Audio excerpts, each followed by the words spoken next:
Hazreti Ebu Bekir Siddiq'ın bir gecede eden ibadatı var. Şol bir gecedeki eden işi men umurun kulli ömrümdeki ibadatımdan na sogab iken, tohmu umurun ibadatından na sogab iken ni aýdypdyr.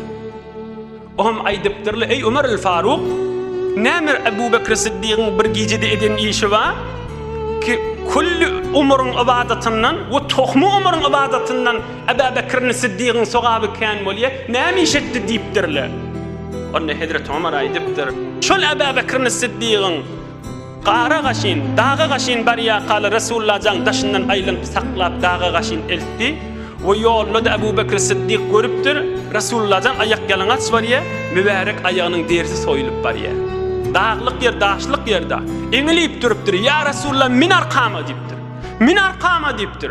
Resulullah jaňdan 2 ýaş kiçik, 51 ýaşynda Ebu Bekir Siddiq radiyallahu anh. Peygamberimiz 53 ýaş dolduran wagtlary arkasyna alyp, käde götürüp, bir mikdar ýene ýazdanly düşürüp, ýene piýade edip, ýene arkasyna alyp, baryp dağın üstüne çykar. Beýik dağın üstüne. Ýöne ödüm, elinde ýöne bir zadyň muzu goýup çykasyn gelýär. Gaty bir çykmasy kyn. Dağı var ýakada, käde arkasyna alypdyr. Şol eden işi kulli umurun ibadatından, tohmu umurun da ibadatından kän şoň soňaby diýipdir.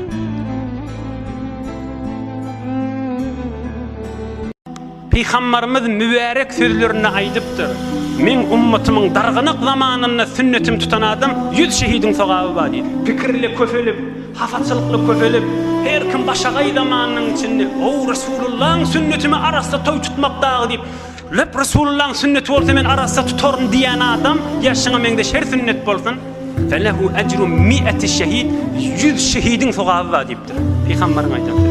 Azatmy ey jowan dost, waq ýene-de muzaham adam näme diýe? Oy sünnet känne başga sünnetler tutvermeliler diye. Şunu men jemiň içinde mescidin mihrabyna diýen, şeýitdirip sünneti maskhara etýän adama awwala imanyny habardar bolsun. Ikilençisi ol adama başga sünnetlerde hiç nesip etýän nädir? Ol adam şeriaty oýun tutýar. Adam özüniň malyny allanyp bir günah iş etse, awadallygyna allansa, zirenligine allansa, puluna allansa, hulası öz ýanyňky zatlaryny allansa, Hudaý Taala şoňa bir kynçylyk kökediýe. Bir gireftari şoň üstüne oklaýa, köplerçe musulmanly şeýle. Oğam ol adam näme etdiýe? Bilýärda men şu günäni edensem şunu Hudaý maňa kökedi diýe. Şu kim adamlar? Köplerçe Hudaý Taala gowa adamlara şejere kökediýärdi. Näme diýip? Allanyp uzak gitmer ýana. Basım Allah'ın gafsyny öwürler ya. Hemmäňiz bilýärsiňiz muny. Şon inşallah hemmäňiz Allah'ın ýanyna gowa adamlardandyrsınız. Adam bir iştiba iş etýär, bir görýärdi şoň baran.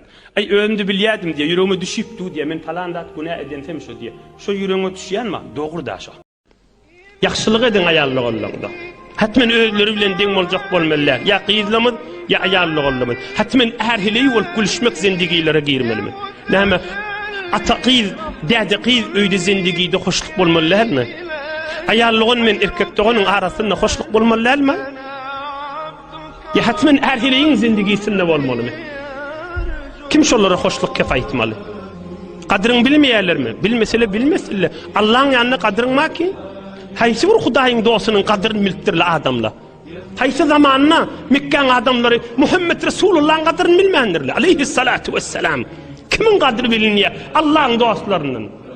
Kadry ýeten kadryny bilen adamlar. Aýallyk ollum kadryny bilmeýär diýen bolsaň, bilinmese bilinmesin. Allah'ın ýanynda kadryň bar ahim.